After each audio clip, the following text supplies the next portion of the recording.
आदमी जर गई ना बहुत जर जाए तो का हो जाए। लाइन झूठा हो के तू हो मारा तारा अपनो जवानिया तू जरा तारा अरे मत बड़ी रिक्स प्यार होई नहीं फिक्स हमर लाखों करोड़ों के लहंगा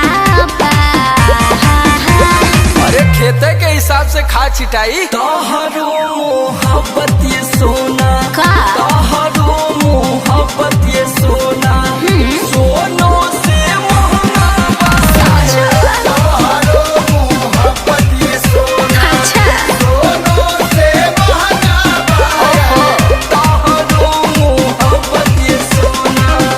ओहो मोहब्बत के बड़ी ज्ञान बता है। तारा मोहब्बत के एगो शायरी बोली का मैडम? अरे बला ना दूर से होती है ना करीब से होती है, गौर फरमाइएगा मैडम। अरे ना दूर से होती है ना करीब से होती है, ना अमीर से होती है ना गरीब से होती है। अरे तो मेहरबान मोहब्बत है मैडम, अपने अपने नसीब से होती है।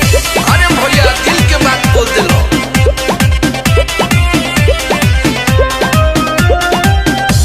बिंदिया बाला खकेया गजरा करोड़ के सोच के तना देहबे परी अंगूरी पजोड़ के। अरे अंगूरी पे का जोड़ी मोबाइल में कैलकुलेटर है। अच्छा इतना महंगा सौदा हमसे नहीं खरीदाई हो। ओहो बाकी भइल बा तोहसे लगाव के कर हम क्रिया खाई हो। अरे क्या करबा हिम्मत की लगाई दी कीमत में ऊपर से नीचे खाली पंगा बा। अरे तो हमरो दिल चंगा बा तोहरो मोहब्बत ये सोना का तोहरो मोहब्बत ये सोना सोनो से महंगा बा। तोहरो मोहब्बत ये सोना सोनो से महंगा बा। तोहरो मोहब्बत ये सोना।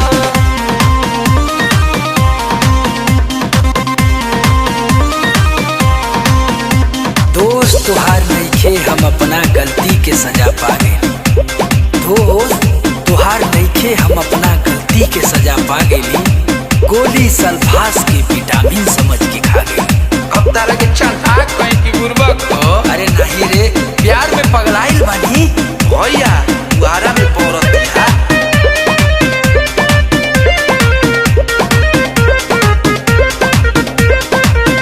जेतना चादर बावतना पाओ तो पसारा कुछो बढ़ावा बजट तबे लाइन मारा। अरे तो का चाहता रू घरवा का सरसोईया चुराई के बेच दी। प्यार हम पूजा कही के गईले हमनी के बुढ़वा